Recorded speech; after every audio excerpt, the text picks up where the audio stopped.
तो नमस्कार, प्रणाम, स्वागत बरुआ सबके राइटर आशिक अभिषेक के चैनल पर। और सब बताइए आप सब कैसन बानी। उम्मीद करते हैं रउआ सब भी बढ़िया होखब, अच्छा होखब। तो रउआ सबन खातिर लेके आ गइल बानी बिल्कुल दर्दनाक, बिल्कुल ब्लास्ट, बिल्कुल लगन स्पेशल, यानी भोजपुरी ट्रैक पर भोजपुरी ऑर्केस्ट्रा मैटर। अगर एकरा के नया म्यूजिक बनवा के दिल से गायकी कहते बढ़िया से गायकी कहते तो 100% बाकी गाना मार्केट में ब्लास्ट करी। इससे पहले रउआ सबन से कहल चाहब कि अगर रउआ गायकी में इंटरेस्ट बा, गायकी में नया नया कदम रखले बनी, रउआ सबके बढ़िया मैटर नहीं मिलत, बढ़िया गाना नहीं मिलत, बढ़िया से तुकबंदी नहीं मिलत, बढ़िया से गायकी नहीं कपावत, तो अगर हमारे चैनल पे आ गए बन तो रउआ सबके निराश मिले के जरूरत नहीं है। काहे से कि रउआ सबन खातिर हम हर एक प्रकार के सॉन्ग लिखिले, हिंदी होके चाहे भोजपुरी होके, लव सॉन्ग, ऑर्केस्ट्रा सॉन्ग, पूर्वी, निर्गुण, खेमटा, डफरा, चाहे रंगदारी संग, चाहे जातिवाद संग, चाहे रउआ अपना जिला के ऊपर, चाहे रउआ मन पसंद के कोनो भी संग लिखवा सकिले, वो बिल्कुल उसी चार्ज पे।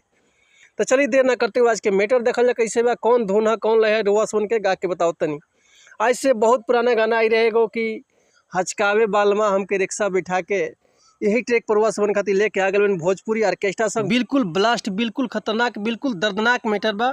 तो चलिए देखिए गाना कैसे बा, रुआ सबन के हम गा के बताओ तनी। उम्मीद करते हैं रुआ सबके बेहद पसंद आई। तो चलिए गाना आप ध्यान दी कि यहाँ वेला रतिया के बतिया बुझा के, चाटेला ढोड़ी खूब कोरवा उठा के। हे सखी सुना ना कि यहाँ वेला रतिया के बतिया बुझा के, चाटेला ढोड़ी खूब कोरवा उठा के। मान करीले तो हमसे रुसेला, सखी बालमा हमारे दोनों दलमा चुसेला, सखी बालमा हमारे दोनों दलमा चुसेला। तो उम्मीद करते हैं मैटर वह सबके बेहद पसंद आयल हुई। अगर ये गाना के फुल लिखवाओल चाहता नहीं तो डिस्क्रिप्शन में हमारा कॉन्टैक्ट नंबर बा, व्हाट्सअप नंबर बा, कॉल कर सकिले या व्हाट्सअप कर सकिले। रुआ के एक बार अपन कॉन्टैक्ट नंबर बताए तनी हम। कॉन्टैक्ट नंबर बा 81 78 24 48 75 और व्हाट्सअप के नंबर बा 73 80 37 39 72। कॉल कर सकिले या व्हाट्सअप कर सकिले। रुआ के बिल्कुल उसी चार्ज पे फुल गाना मिल जाई। इससे पहले रुआ सबन से कहब कि अगर हमारा गाँव में कोनो मिस्टेक भइल है तो भैया क्षमा चाहतनी। ऐसे कि हम गायक ना ही, रुआ सबन के खाली बता सकिले, समझा सकिले।